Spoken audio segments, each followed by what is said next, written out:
Gelombang serangan konflik Israel-Iran masih terus berlanjut. Baik dari pihak Israel maupun Iran saling serang dan menargetkan fasilitas militer hingga energi. Warga diramatkan Israel dievakuasi setelah sejumlah serangan rudal Iran menghantam wilayah tersebut.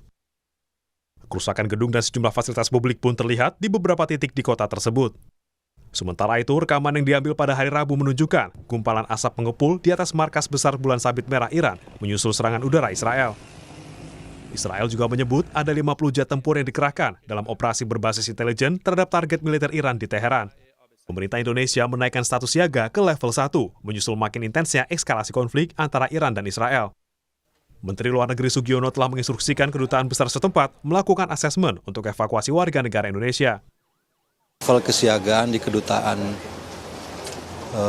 Iran, di kedutaan Teheran menjadi dari level siaga 2 menjadi level siaga 1. Kemudian mulai juga melaksanakan langkah-langkah kontingensi dan langkah-langkah evakuasi bagi warga negara Indonesia. Kami juga sudah melakukan komunikasi dengan beberapa negara tetangga Iran, memohon supaya pada saat terjadi evakuasi nanti warga negara kita diberikan kemudahan melewati perbatasannya. Total 386 WNI di 11 kota terdampak konflik di Iran sejak 13 Juni lalu. Mayoritas WNI di Iran adalah pelajar dan mahasiswa. Tim Liputan Kompas TV.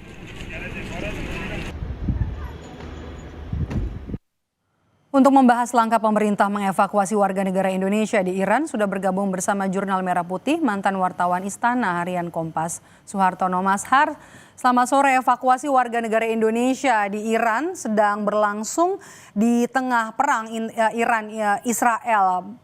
Apa yang bisa kita baca dari makna evakuasi dan juga perintah dari Presiden Prabowo Subianto?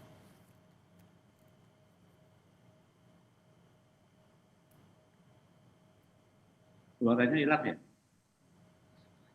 Oke, Mas Har, sudah bisa dengar suara Maido? Sudah, Mbak. Oke, baik. Kalau kita lihat sekarang kan yang tengah berlangsung adalah evakuasi warga negara Indonesia di Iran di tengah perang yang sedang berlangsung antara Iran dan juga Israel. Apa makna dari evakuasi ini dan juga perintah dari Presiden Prabowo Subianto, Mas Har? Jadi seorang presiden memang harus bertanggung jawab terhadap warga negaranya. Satupun warga negara Indonesia ada dimanapun dia harus dilindungi, dijaga dan diselamatkan. Nah, apalagi dalam situasi krisis perang seperti ini ya.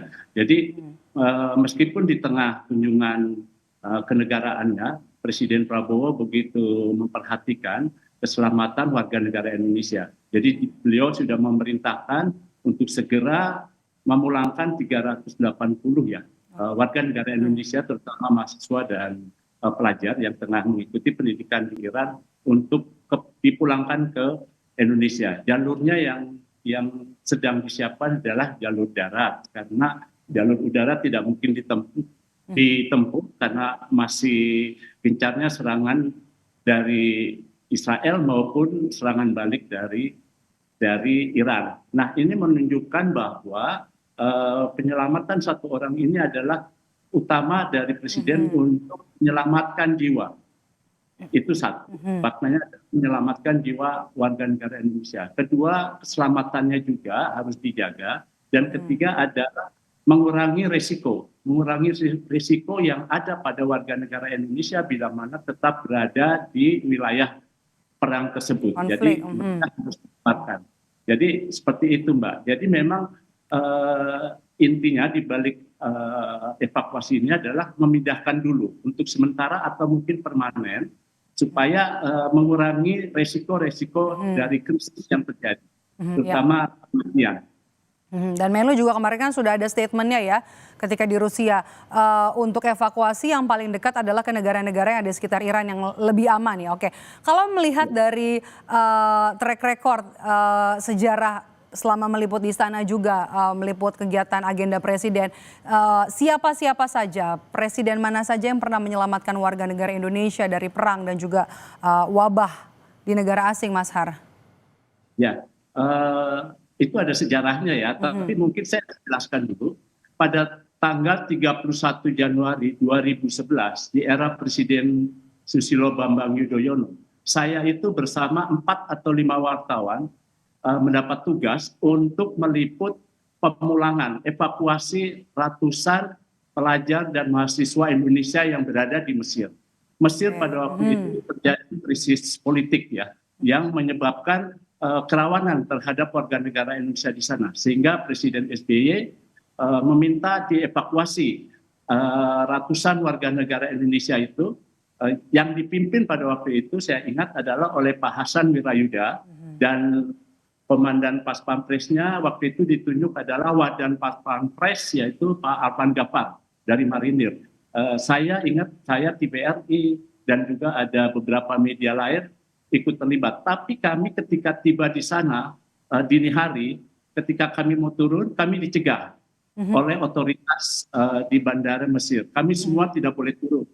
Yang kemudian diizinkan turun adalah Pak Menlu, Pak Hasan Wirayuda, dan juga Komandan Pas Pampres, terutama untuk pengamanan. Karena pada waktu itu adalah pemindahan sejumlah warga negara Indonesia dari pusat kota menuju bandara.